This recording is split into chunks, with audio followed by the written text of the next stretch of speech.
Sign this prenup. Hurry up, Penelope Carter demanded, her icy tone cutting through the room as Felicia Thompson, a radiant black teacher, faced a document that would define her worth in the eyes of her fiancé's wealthy white family. This tense moment sets the stage for a story of love, betrayal, and a shocking revelation that flips the script. Where are you listening from today? Perhaps Chicago, like Felicia, or somewhere across the globe. What do you think happens when a woman judged for her modest roots uncovers a secret that changes everything? Will love triumph, or will hidden truths tear it apart? Subscribe to our channel to catch every twist in this gripping tale, and share in the comments where you're tuning in from. You won't want to miss how one signature sparks a journey of self-discovery and empowerment. The rain tapped a soft rhythm against the windows of Brood Awakening, a tucked-away coffee shop in Chicago's bustling heart.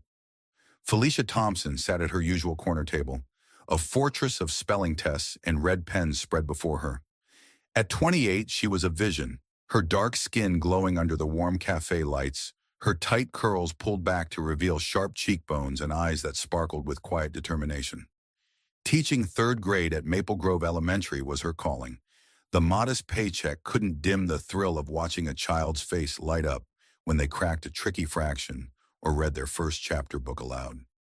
Her students were her world, their small victories her treasure. Every Tuesday after the school bell rang, she'd settle here, grading papers with a steaming latte, her sanctuary amid the chaos of lesson plans and parent emails. Today, the cafe hummed with its usual crowd, hipsters typing furiously on laptops, retirees murmuring over chessboards. Felicia barely noticed, her focus on a particularly creative misspelling of catastrophe, when a laugh broke through the ambient chatter. Not a polite chuckle, but a full, unguarded burst, warm and infectious. She looked up, her pen pausing mid-mark. At the next table sat a man, maybe early 30s, his hazel eyes crinkling as he shook his head at his phone. His tailored navy suit screamed money, but his grin was pure, unpretentious joy. He caught her staring and flashed an apologetic smile. "Sorry," he said, his voice smooth as the espresso on her table. "My friend just sent me the cheesiest dad joke in history. Why did the scarecrow become a motivational speaker? Because he was outstanding in his field." Felicia's lips twitched, a laugh bubbling up despite herself. "That's awful," she said, setting down her pen. "Your friend needs better material." His eyes lit up, and he leaned forward, resting his phone on the table. "I'm Ulysses Carter, by the way. And you are—" "Felicia Thompson," she replied, extending a hand, her nails painted a soft coral. His handshake was firm, his palm warm, and something about the way he held her gaze made her pulse skip. They fell into conversation as if they'd known each other for years. Ulysses was an investment banker at a glossy downtown firm, but he didn't carry the arrogance she'd expected from his world. He asked about her students, genuinely curious, laughing as she recounted the time little Jamal insisted photosynthesis was a new dance move. "Third graders are wild," she said, her hands animating the story. "Last week, I had to stop a full-on pencil sword fight during math. I'm pretty sure they think I'm part teacher, part referee."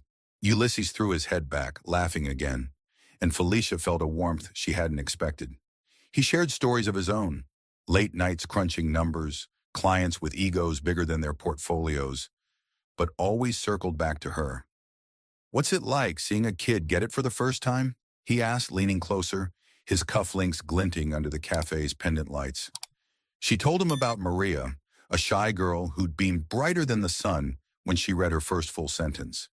His eyes softened, and Felicia felt seen in a way she hadn't in years. The hours melted away. Her latte grew cold, her papers untouched, but she didn't care. Ulysses was different. Not the slick finance bro from some cliché movie, but a man who listened, who laughed at her quirks, and made her feel like her small world mattered. He teased her about her red pen, calling it her wand of justice, and she shot back, challenging him to grade a spelling test. "I'd give them all A's for effort," he grinned, dodging her playful swat. By the time the barista announced closing, they'd swapped numbers, and Ulysses promised to bring her coffee during her next lunch break. "You're gonna need it with those pencil-wielding warriors," he winked. Over the next 6 months, their connection deepened. Ulysses became a fixture in her life, showing up after school with her favorite hazelnut latte, his tie loosened, his smile bright. He'd sit in her classroom, rolling up his expensive sleeves to help hang student artwork, taping up crayon-drawn masterpieces like they belonged in a gallery. On weekends, they'd wander Grant Park, their fingers brushing as they debated pizza versus tacos, his laughter echoing through the trees. Felicia felt herself falling hard. Ulysses seemed to feel it too, his eyes lingering on her when he thought she wasn't looking, his texts lighting up her phone late at night with silly memes or thoughtful notes about her day. One evening, as they sat on a park bench, the city skyline glittering in the distance, Ulysses took her hand. "You make my world better, Felicia," he said, his voice low, earnest. "I've never met anyone like you." Her heart raced and she squeezed his hand, believing this was the start of something real. She didn't know then about the mansion in the suburbs, the mother with a smile that didn't reach her eyes, or the piece of paper that would test everything she thought she knew about love. For now, in the glow of that moment, Felicia Thompson was just a teacher in love, caught in the magic of a chance meeting that felt like fate. The tires of Ulysses Carter's sleek black sedan crunched against the gravel drive of his family's suburban mansion, a sprawling colonial that loomed like a monument to wealth. Felicia Thompson, seated beside him, smoothed the hem of her navy dress, her heart thumping a nervous rhythm. She'd spent hours choosing the outfit, hoping it struck the right balance. Elegant, but not trying too hard. Her tight curls were swept into a low bun, accentuating the graceful curve of her neck and the glow of her dark skin under the evening light. Ulysses squeezed her hand, his hazel eyes warm. "They're gonna love you," he said, but the knot in Felicia's stomach tightened. She wanted to believe him, to trust that the man she'd fallen for over coffee and classroom stories could bridge her world to his. But as they stepped out, the mansion's towering columns and polished oak doors felt like a warning. She was entering a realm where she might not belong. Inside, the air smelled of lavender and old money. Crystal chandeliers cast prisms across marble floors, and oil paintings of stern-faced ancestors stared down from the walls. Felicia's flats echoed softly as Ulysses led her to the dining room, where his parents awaited. Penelope Carter, his mother, stood like a queen surveying her court, her silver blonde hair pinned impeccably, her emerald dress tailored to perfection. A retired corporate lawyer, she carried herself with the authority of someone who'd never lost a case. Her smile was thin, practiced, never reaching her pale blue eyes. "So, you're the teacher," she said, extending a manicured hand, her tone slicing the word teacher into something small, almost pitiful.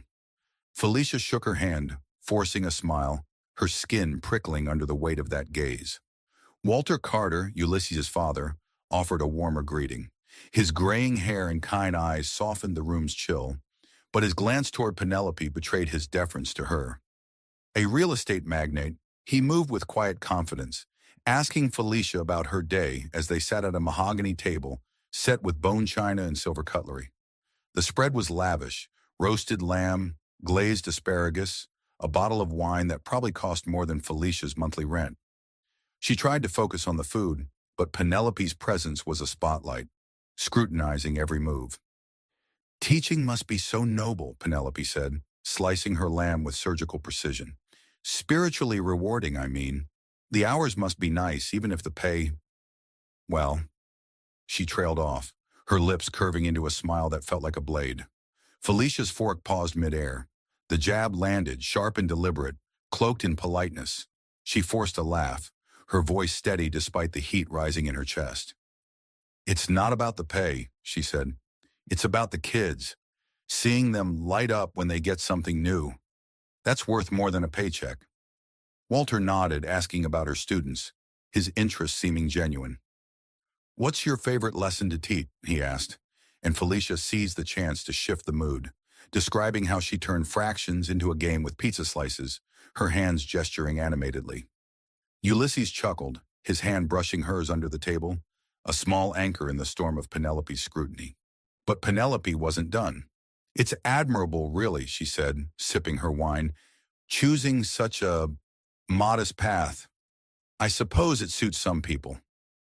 The word modest hung in the air, heavy with implication. Felicia's smile tightened, her mind racing. Was it her job, her background, or her blackness that Penelope found so lacking? Ulysses jumped in, his voice light but firm. Mom, Felicia's kids adore her. You should see her classroom. It's like a museum of their artwork. Penelope's eyes flickered, her smile unwavering but cold. How charming, she said, and Felicia felt the room shrink, the chandelier's light suddenly too bright, the air too thick. She tried to bridge the gap. She'd baked a pecan pie, her father's recipe, and brought it as a gesture of goodwill. When she presented it after dinner, Penelope raised an eyebrow. Homemade? How thoughtful. She took a small bite, her expression unreadable, and set it aside. Felicia's heart sank, but she pressed on, asking Penelope about her legal career, hoping to find common ground. Penelope's answers were clipped, her stories of courtroom triumphs laced with a subtle boast. Her world was one of power, prestige, and pedigree. Felicia, with her South Side roots and public school salary, was an anomaly, a curiosity at best. Walter was kinder, sharing a story about a teacher who'd inspired him decades ago, but his warmth couldn't erase Penelope's chill. As the evening wore on, Felicia caught the glances between mother and son, Penelope's raised brow, Ulysses's quick headshake, as if pleading for peace. He didn't see the full weight of her words, the way they cut with surgical precision, dressed up as concern. Growing up in this world, he'd learned to navigate its subtleties, to shrug off its barbs as normal. But for Felicia, each comment was a reminder. She was an outsider, tolerated but not embraced. As they drove back to the city, Ulysses reached for her hand. See? They liked you, he said, his grin boyish, hopeful. Felicia forced a smile, her throat tight. She wanted to believe him, to cling to the love that felt so real in the coffee shop, in her classroom, in the park where they'd laughed over tacos. But the mansion's shadow lingered, its opulence a stark contrast to her modest apartment, her simple life. Penelope's words echoed, noble, modest, spiritually rewarding, each one a brick in a wall she hadn't expected to face. She told herself love would be enough, that she could win them over with time, with kindness. She'd keep showing up, bringing pies, remembering birthdays, biting her tongue when Penelope's smiles turned sharp. For Ulysses, for their future, she'd try. But as the city lights blurred past, Felicia felt a quiet resolve stir within her. She was more than they saw, more than their assumptions. And deep down, she knew this dinner was only the beginning of a battle she hadn't chosen. The air in Grant Park was thick with the scent of blooming cherry blossoms, their pink petals drifting like confetti in the late afternoon breeze. Felicia Thompson stood beneath a sprawling tree, her heart racing as Ulysses Carter, her love of 6 months, dropped to one knee. His hazel eyes shimmered with a sincerity that made her breath catch. In his hand, a velvet box revealed a diamond ring that sparkled like a star against the fading light. Felicia, he said, his voice steady but soft, you're my everything. Will you marry me? Tears welled in her eyes, not from doubt, but from a joy so pure it felt like flying. She nodded, words failing her, and whispered, yes. Ulysses slid the ring onto her finger, its weight unfamiliar but thrilling. They laughed, kissed, and held each other as the park seemed to glow around them, the city's hum fading into a dreamlike hush. For those 30 seconds, Felicia was living a fairy tale, her heart full, her future bright. The magic lingered as they drove to the Carter mansion to share the news, Felicia's hand resting on Ulysses's, the ring catching the dashboard lights. She imagined a warm evening, perhaps a toast, a moment of acceptance from his family. But as they stepped into the grand foyer, with its marble floors and towering chandelier, the air shifted. Penelope Carter emerged from the dining room, her emerald eyes narrowing as she spotted the ring. Walter, her husband, followed, his smile genuine but cautious. Ulysses, beaming, announced, Mom, Dad, we're engaged. Felicia braced for congratulations, but Penelope's lips curved into a smile that was all edges, no warmth. Well, she said, her voice crisp as frost, I suppose we'll need to discuss a prenup. The word landed like a stone, shattering the fairy tale. Ulysses's grin faltered, his hand tightening on Felicia's. "Mom, can we at least celebrate first?" he asked, a plea in his tone. But Penelope's gaze never left Felicia, as if measuring her worth. They sat in the study, a room heavy with leather-bound books and the scent of polished wood. Penelope poured tea, her movements deliberate, each clink of the porcelain a quiet assertion of control. Walter sat quietly, his eyes darting between his wife and son. Felicia's stomach churned, the ring suddenly heavy on her finger. She'd known the Carters' world was different, wealthy, polished, exclusive. But this felt like a trap springing shut. Penelope's voice was calm, almost maternal as she spoke. "Felicia, dear, it's not personal. Ulysses has worked tirelessly to build his career, his wealth. With your circumstances, we must protect what he's earned." The word circumstances hung in the air, laced with unspoken meaning. Her blackness, her working-class roots, her life as a teacher with a modest salary. Felicia's throat tightened, but she nodded, her smile a mask to hide the sting. That evening, Penelope called Felicia directly, her voice smooth as silk over steel. "I hope you understand, dear. This is just practical. We wouldn't want any misunderstandings." The prenup arrived the next day, delivered by a courier in a crisp envelope that felt like a summons. Felicia sat at her small kitchen table, the document spread before her, its pages dense with legal jargon. The terms were brutal. She'd have no claim to Ulysses's assets, no matter how long they were married. If they divorced, she'd receive minimal alimony for only 2 years. If Ulysses died, she'd get a small life insurance payout, nothing more. The cruelest clause was the last. If she ever tarnished the Carter family name through scandal, embarrassment, or undefined missteps, she'd walk away with nothing. Each word felt like a judgment, branding her a threat, a gold digger, a woman who didn't belong in their world. Ulysses came over that night, his tie loosened, his eyes apologetic. "It's just a formality, babe," he said, sitting beside her, his hand on her knee. "It doesn't change us." But his words felt hollow, his wince as he glanced at the document betraying his discomfort.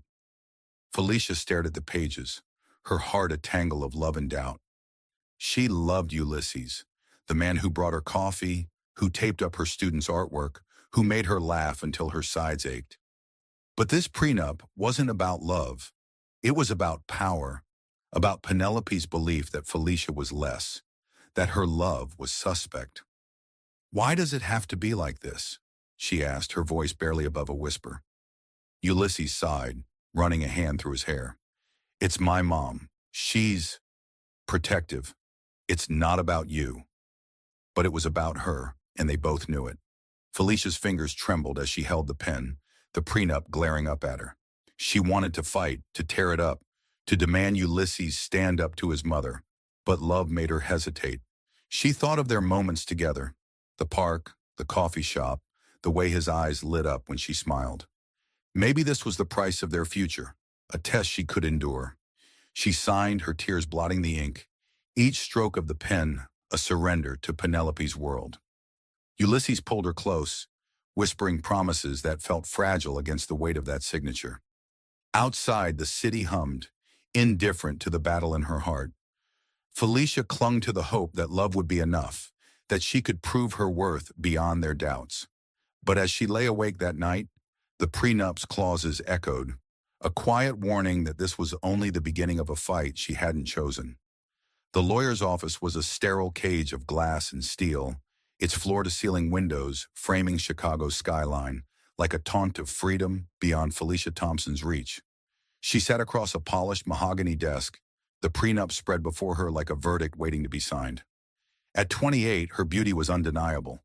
Her dark skin radiant, even under the harsh fluorescent lights, her tight curls swept into a low bun that accentuated her sharp cheekbones.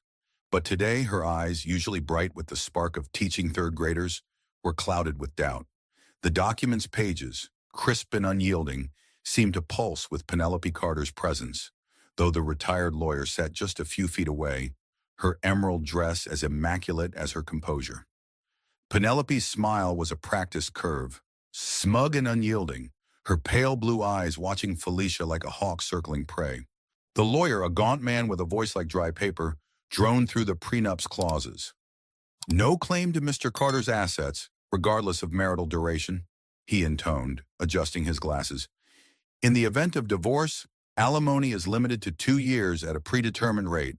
Upon death, a modest life insurance payout, but no access to the estate. Felicia's stomach twisted, each word a barbed wire tightening around her heart. The final clause was the cruelest. If she tarnished the Carter family name through scandal, embarrassment, or some vague misstep, she'd walk away with nothing. The language was clinical, but its intent was clear. She was a threat, a black woman from the South Side whose love for Ulysses Carter was suspect, her motives reduced to greed in their eyes. Ulysses sat beside her, his tailored suit slightly rumpled, his hand hovering near hers but not quite touching. It's just a formality, babe, he whispered, his hazel eyes pleading for her to understand. But his voice trembled, betraying his discomfort, and his failure to meet her gaze spoke louder than his words. Felicia stared at the pen in her hand, its weight heavier than the diamond ring on her finger. She loved Ulysses, the man who'd laughed with her over bad jokes in a coffee shop, who'd taped up her students' crayon drawings like they were masterpieces, who'd made her believe in a future built on trust. But this moment, this sterile office, felt like a betrayal of that trust, a test not of her love, but of her worth. Penelope's voice cut through the silence, smooth as polished glass. Felicia, dear, you understand why this is necessary. It's about protecting Ulysses, his future. The word dear was a dagger, coated in sweetness but sharp with condescension.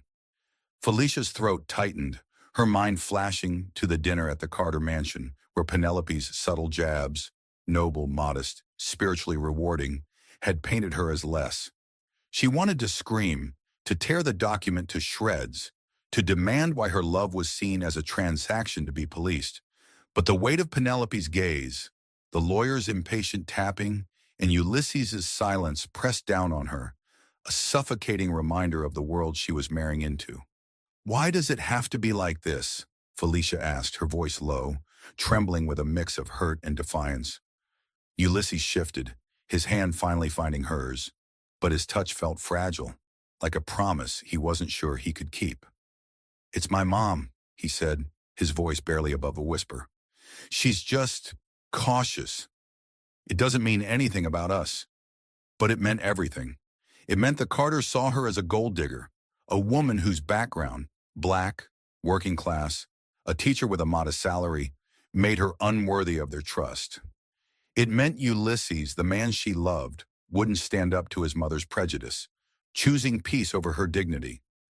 Felicia's eyes burned with unshed tears as she stared at the signature line. She thought of her father, Roland, who'd raised her alone in a small Southside apartment, teaching her to hold her head high, no matter who tried to make her feel small.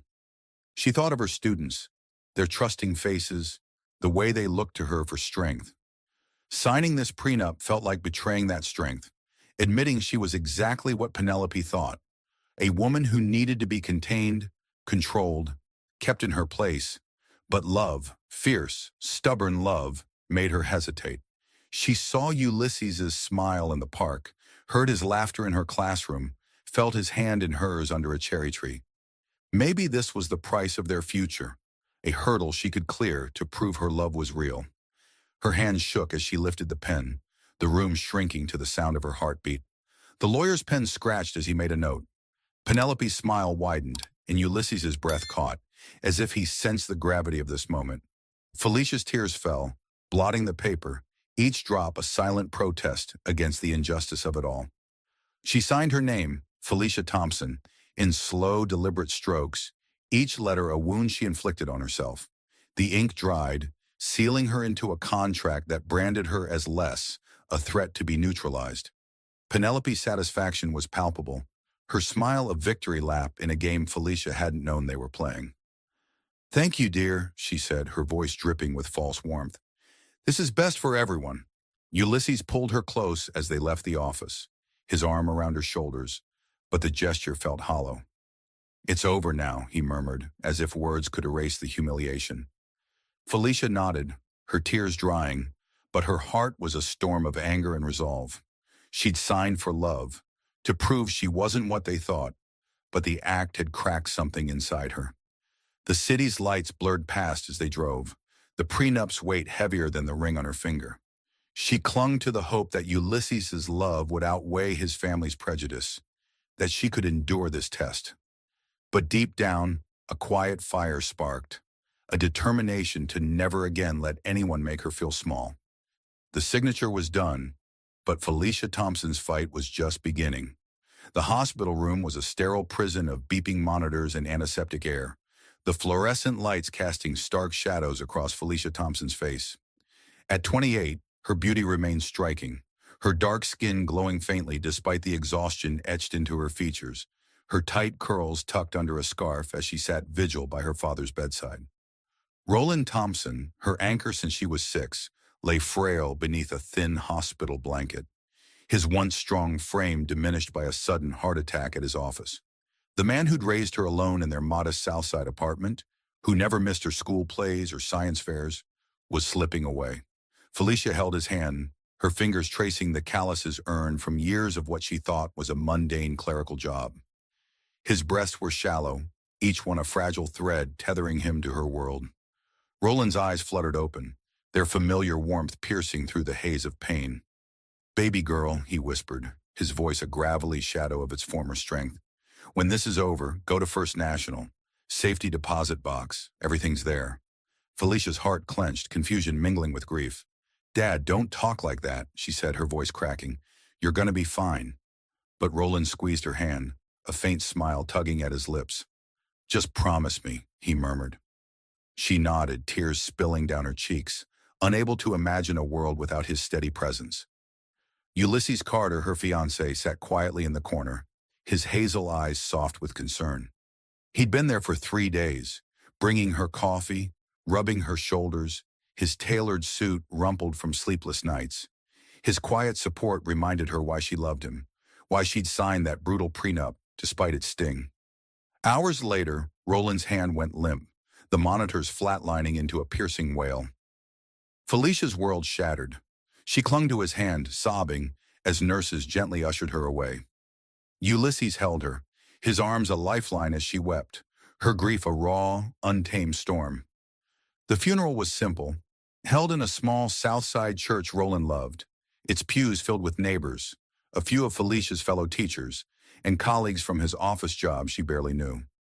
Ulysses stood by her side, his hands steady on her back as she delivered a eulogy, her voice breaking as she spoke of Roland's pride in her, his lessons of resilience. "He taught me to never let anyone make me feel small," she said, her eyes glistening. The words felt like a vow, a spark of strength amidst the ache. A week later, Felicia's phone rang, the caller ID showing an unfamiliar number. "Miss Thompson, this is Mr. Grayson," a calm voice said. "I was your father's attorney for over 20 years. We need to meet about his estate." Felicia almost laughed, the idea absurd. An estate? Roland drove a beat-up Toyota, lived in a rented apartment with mismatched furniture, and wore the same worn jacket every winter. What estate could he possibly have? But curiosity and Roland's final words pulled her to Grayson's office, a modest suite downtown with faded carpet and shelves crammed with legal files. Grayson, a wiry man with kind eyes, handed her a key. "Your father was clear," he said. "You're to open the safety deposit box alone. Read everything inside, then we'll talk."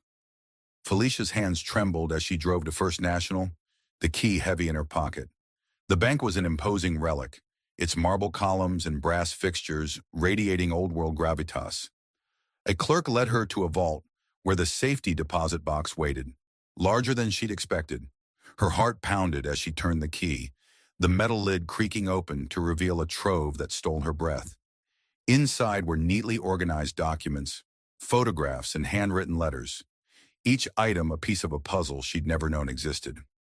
Her fingers brushed a yellowed newspaper clipping, the headline bold: "Tech entrepreneur Roland Thompson sells CyberGuard solutions for $2.8 billion." A younger Roland stared back from the photo, shaking hands with suited executives, his smile confident but humble. Felicia's knees buckled, and she sank into a chair provided by the clerk, her mind reeling. Roland, her quiet father, who packed her lunches and cheered at her track meets, was a billionaire? She rifled through the box, each item deepening the shock. Stock certificates, bank statements, and photos of Roland at charity galas, standing beside names she recognized from business magazines, painted a life she'd never imagined. A letter written in his familiar scrawl anchored the collection. "Baby girl," it began, "I wanted you to grow up knowing your worth comes from your heart, not your wallet. I built a fortune, but I chose a simple life for us so you'd be strong, grounded, free from the weight of wealth." Tears blurred her vision as she read on, learning how Roland had founded a tech company in the early 90s, revolutionizing software for financial institutions before selling it for billions. The letter revealed more. Roland had spent his life quietly giving back, funding scholarships, community centers, and schools, all while raising her in their modest apartment to shield her from the complications of wealth. Felicia clutched the letter, her sobs echoing in the vault. Her father's love, his sacrifice overwhelmed her. He'd hidden this secret not to deceive her, but to protect her, to ensure she grew up valuing herself beyond money. The prenup, with its cruel clauses and Penelope's smug smile, flashed in her mind, a bitter contrast to Roland's trust in her strength. She sat there surrounded by documents that rewrote her past, her grief mingling with awe. Roland's final gift was a truth she wasn't ready for, a secret that would change everything she thought she knew about her place in the world. The vault at First National Bank was a cold, silent crypt, its steel walls amplifying the tremor in Felicia Thompson's hands as she sat before her father's safety deposit box. At 28, her beauty was undimmed by grief, her dark skin catching the dim light, her tight curls tucked under a scarf, her eyes wide with disbelief. The box, a metal relic of secrets, lay open, spilling documents, photographs, and letters that rewrote the life she thought she knew. Her father, Roland Thompson, had died days ago, leaving behind a whispered instruction to find this box. Now, as she sifted through its contents, Felicia felt the ground shift beneath her, each piece a fragment of a truth too vast to grasp. The air was heavy, the only sound her ragged breaths and the rustle of paper as she uncovered the impossible. Her quiet, humble father was a billionaire. The first item to seize her was a newspaper clipping, its edges yellowed but the headline stark. Tech entrepreneur Roland Thompson sells CyberGuard solutions for $2.8 billion. The photo showed a younger Roland, his smile confident yet reserved, shaking hands with executives in a boardroom she'd never imagined him in. Felicia's heart pounded, her fingers tracing his face, so familiar yet alien in this context. The man who'd driven a beat-up Toyota, who'd packed her lunches in their modest Southside apartment, had built a tech empire? She dug deeper, her hands trembling as she pulled out stock certificates, bank statements, and investment portfolios, each document a brick in a fortune she'd never suspected. Photos followed, Roland at charity galas, his arm around philanthropists, his name in captions alongside tech moguls from Forbes covers and Wall Street Journal spreads. Felicia's breath hitched as she found a letter in Roland's familiar scrawl, the ink slightly faded, but his voice vivid on the page. "Baby girl," it began, "I wanted you to grow up knowing your worth comes from your heart, not your wallet. I built CyberGuard from nothing, a dream born in a garage when you were just a toddler. When I sold it, the world saw a billionaire. But I saw a father who wanted his daughter to be strong, grounded, free from wealth's burdens." Tears stung her eyes, blurring the words. Roland explained how he'd founded his company in the early 90s, creating software that revolutionized financial security for banks. The sale in 1995 made him one of the youngest black billionaires in America. But he chose a simple life, shielding Felicia from the spotlight to give her a childhood untainted by money's weight. The letter continued, each sentence a revelation. "I lived modestly so you'd learn resilience, so you'd know your value lies in who you are, not what you have," he wrote. "But now you're ready to carry this responsibility. Use it wisely, baby girl. Make a difference." Felicia's sobs echoed in the vault, her fingers clutching the paper as if it could bring him back. Roland hadn't just hidden his wealth. He'd poured it into the world, funding scholarships for kids like her, building community centers, supporting schools in underserved neighborhoods. Photos showed him at ribbon cuttings, his smile quiet but proud, always in the background, never seeking the spotlight. He'd given away millions, all while raising her in a rented apartment with mismatched furniture, teaching her to hold her head high no matter who tried to make her feel small. Felicia's mind reeled, the numbers in the bank statements staggering. Liquid assets, real estate, investment portfolios totaling $2.8 billion. After taxes and Roland's ongoing charitable commitments, she stood to inherit it all. She sat back, her hands shaking, the vault's cold air pressing against her skin. The prenup she'd signed for Ulysses Carter flashed in her mind, its brutal clauses, Penelope Carter's smug smile as she watched Felicia sign, branding her a gold digger, a threat to their wealth. The irony was a knife. The Carters had judged her for her modest roots, yet she was now wealthier than their entire dynasty. Her father's secret turned their assumptions to dust, exposing the absurdity of their distrust. She lingered in the vault for hours, rereading Roland's letter, studying every photo, each one a window into a life he'd kept hidden to protect her. There he was, shaking hands with a senator, cutting a ribbon at a school he'd funded, laughing with community leaders at a gala. Yet he'd come home to their tiny apartment, grilling burgers for her birthday, cheering at her track meets, teaching her to navigate a world that often saw her as less. His sacrifice overwhelmed her, living simply so she could grow up free from the complications of wealth, grounded in her strength. The prenup, with its clauses stripping her of rights, felt like a distant echo now, its cruelty dwarfed by Roland's faith in her. As she closed the box, Felicia's tears dried, replaced by a quiet fire. Roland's gift wasn't just the billions. It was the lesson that her worth was never tied to money or others' approval. The Carters had seen her as a threat, but her father had seen her as limitless. She tucked the letter into her purse, its words a lifeline, a promise to honor his legacy.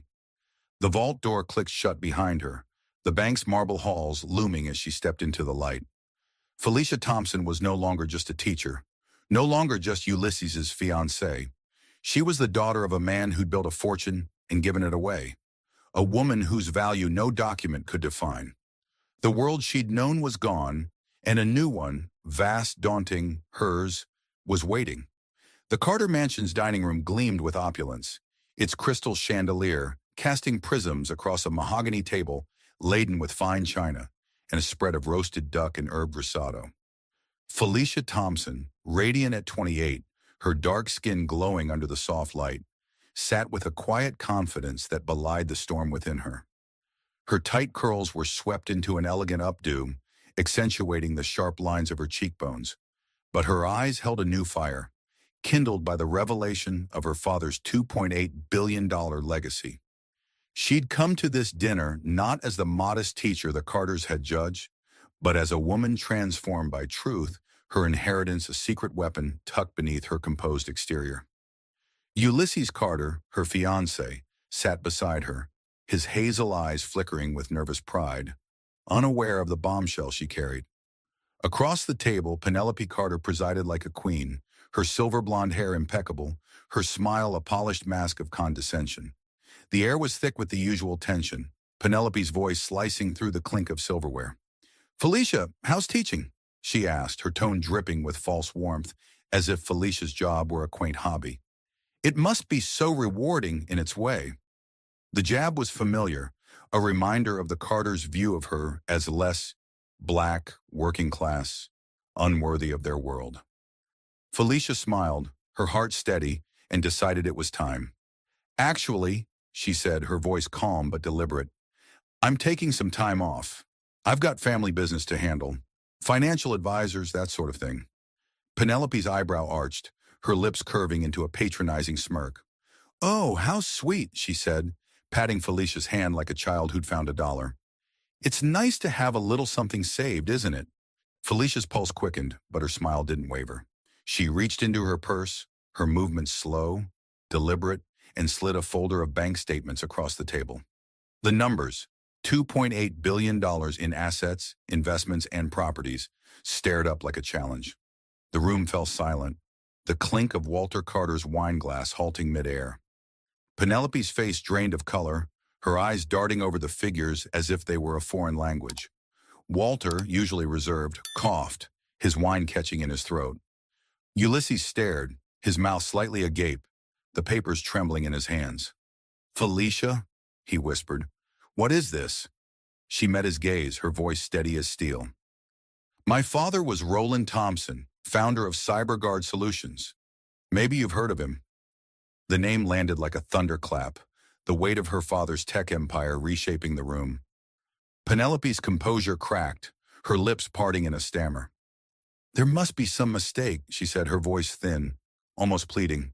"These numbers, they can't be right." Felicia leaned back, her calm unshaken. "They're right," she said. "My father sold his company for $2.8 billion. He chose to raise me simply, but he left me everything." Walter's eyes widened, recognition dawning. "You're Roland Thompson's daughter?" he asked, his voice tinged with awe. "The Roland Thompson?" Felicia nodded, savoring the shift in the air. The Carters, who dismissed her as a charity case, were unraveling. Penelope's hands trembled as she set down her fork, her mind racing to rewrite the narrative she'd crafted about Felicia. The silence stretched, taut and electric. Then Penelope tried to recover, her voice syrupy with false praise. "Well, Roland was a brilliant man," she said, forcing a smile. "Such business acumen. And you, Felicia, must be so proud of your family values." The words were desperate, a scramble to reclaim control. Walter, sensing opportunity, leaned forward, his tone suddenly collegial.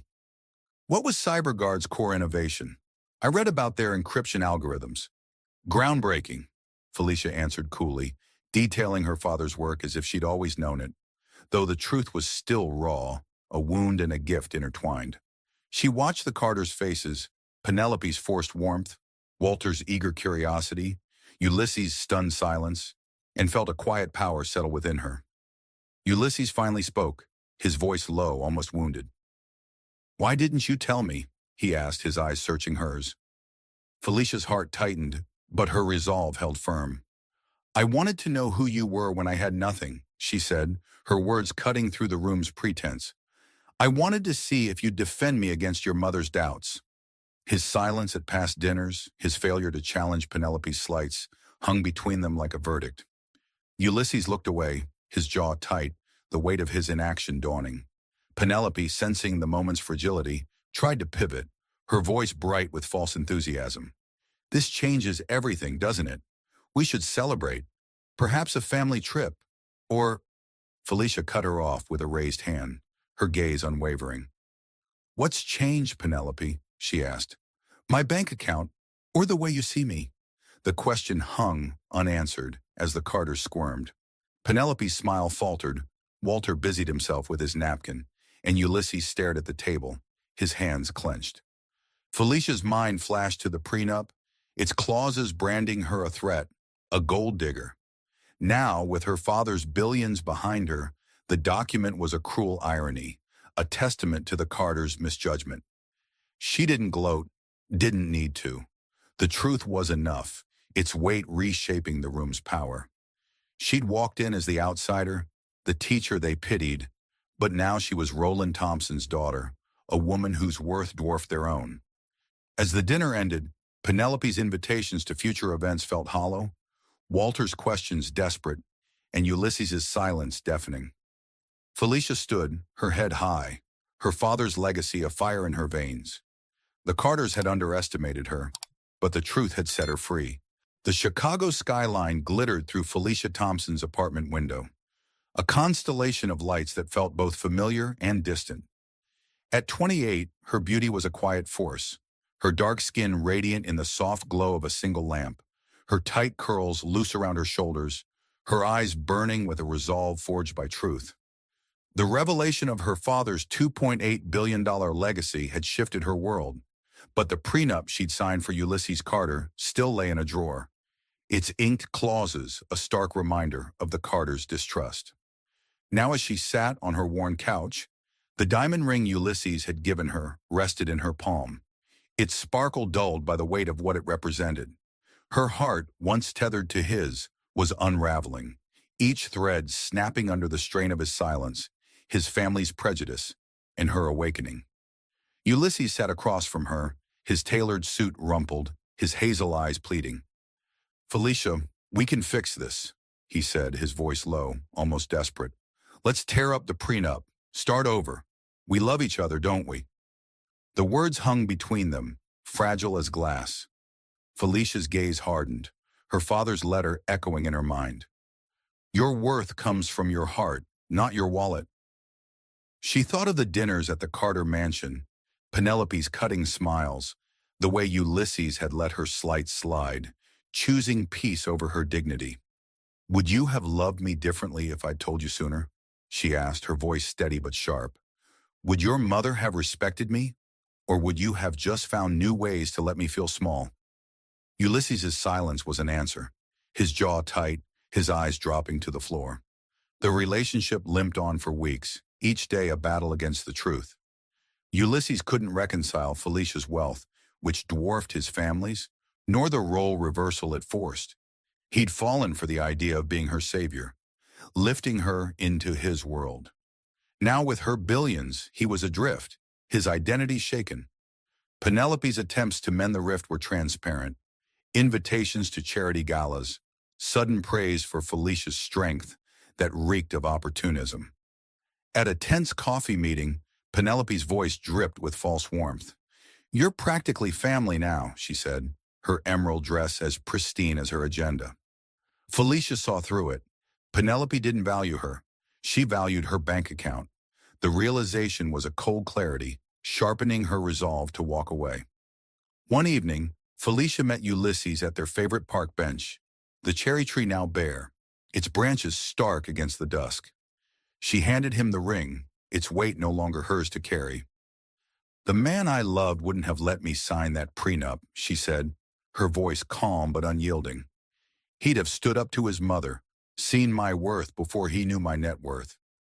Ulysses's face crumpled, but he took the ring, his fingers trembling. "I'm sorry," he whispered, but apologies couldn't erase the past. Felicia kept the prenup, not out of bitterness, but as a talisman, a reminder to never settle for less than she deserved. As she walked away, the city's pulse felt like her own, a rhythm of freedom, of possibility. Felicia channeled her father's legacy into action, founding the Roland Thompson Foundation with a mission to fund education and uplift underserved communities. She poured millions into scholarships, community centers, and schools, her father's quiet philanthropy now her own. Yet she didn't abandon teaching. She built a school in the South Side, its bright classrooms a tribute to Roland's belief in learning's power. Standing before her students, their eager faces mirroring those she'd taught for years, Felicia felt a joy money couldn't buy. She was no longer just a teacher, she was a force, shaping futures as her father had shaped hers. In a grocery store one evening, Felicia's cart bumped into a stranger's, apples tumbling to the floor. A man laughed, bending to help, his warm brown eyes crinkling with humor. "We've got an apple avalanche here," he said, his voice light.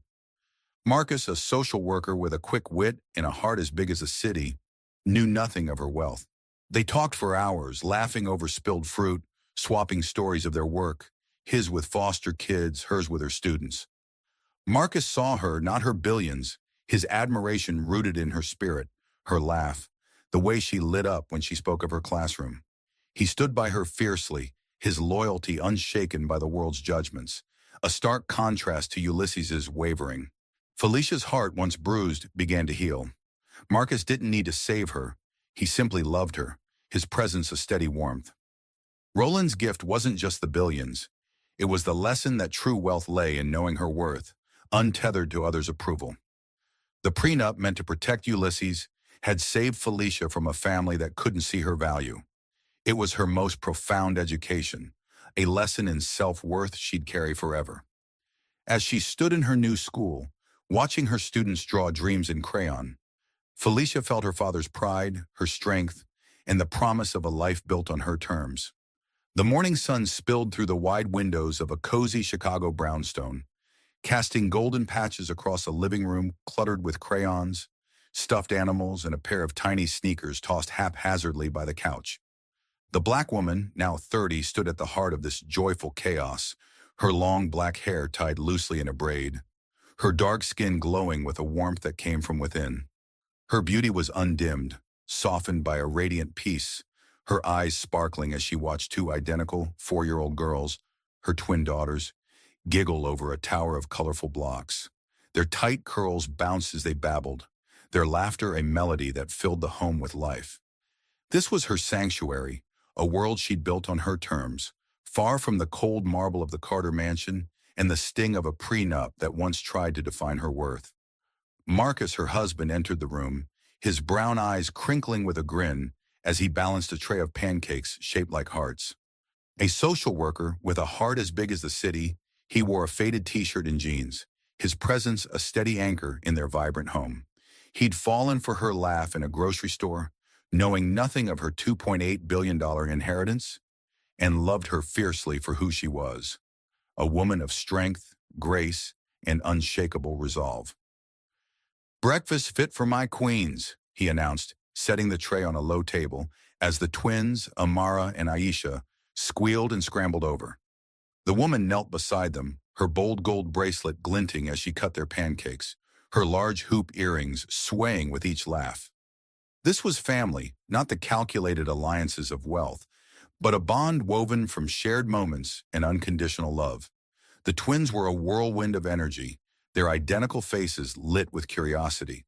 Amara, the bolder of the two, smeared syrup on her cheek, declaring, "I'm gonna build a pancake tower."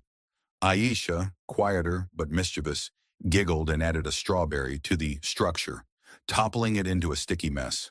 The woman laughed, her voice rich and unguarded, a sound that hadn't come easily in the days of Penelope's icy smiles. Marcus caught her eye, his hand brushing hers, a silent promise of partnership. Their love had grown in the ordinary, late-night talks over coffee, dancing in the kitchen, and comforting the twins after nightmares. He'd stood by her through every challenge, from navigating her father's vast legacy to facing whispers of prejudice that lingered in the world beyond their door. The brownstone was a reflection of their life together, its walls adorned with the twins' finger paintings and photos of family outings, picnics in Grant Park, zoo trips where Amara roared at the lions, Aisha clutching her mother's hand. A framed letter from her father, Roland, hung in the hallway, its words a guiding light. "Your worth comes from your heart." The woman had honored his legacy through the Roland Thompson Foundation, funding schools and scholarships. But her greatest joy was here, in this home, with her daughter's laughter and Marcus's steady love. She still taught at the school she'd built, her classroom a haven where she saw her daughter's curiosity mirrored in her students' eyes. Yet the past lingered faintly, like a shadow cast by a distant storm. The prenup, still tucked in a drawer, was a reminder of a time when she'd let love blind her to her own value. Now, as she watched Amara and Aisha chase each other around the couch, she vowed they'd grow up knowing their worth, untouched by the judgments she'd once endured. Marcus, sensing her quiet moment, sat beside her, his arm around her shoulders. "You okay?" he asked, his voice soft. She nodded, her eyes on the twins. "I'm more than okay," she said. "I'm home." His kiss on her forehead was a seal on their shared life, a promise that needed no paper to bind it. The twins tugged at her hands, pulling her into their game. "Mama, be the dragon!" Amara demanded, brandishing a toy sword. The woman roared playfully, scooping them up, their giggles filling the air as Marcus joined in, pretending to be a knight. The room dissolved into chaos, blocks toppling, pancakes forgotten, love the only currency that mattered.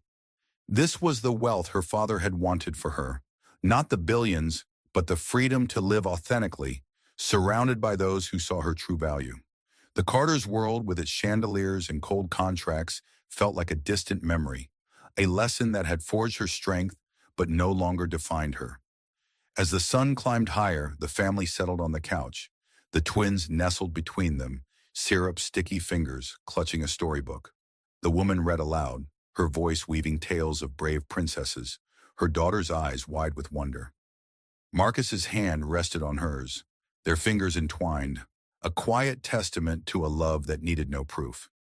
This was her family, her legacy, A life built not on wealth or approval, but on the unyielding truth of who she was. The prenup had once tried to cage her, but now in the warmth of her brownstone, with her twins' laughter and Marcus's love, Felicia Thompson was free. What did Felicia's journey teach you about love, worth, and standing tall against judgment? Her story, from a prenup's sting to her father's billion-dollar secret, reminds us that true value lies within, not in others' eyes or bank accounts. Share your thoughts in the comments. Have you ever faced a moment that redefined your sense of self? Your stories inspire us all. A huge thank you for joining us on this emotional ride. Your support keeps these tales alive. Smash that subscribe button to catch our next story and let us know where you're tuning in from. Until next time, keep shining because your worth is more than anyone's opinion. See you soon.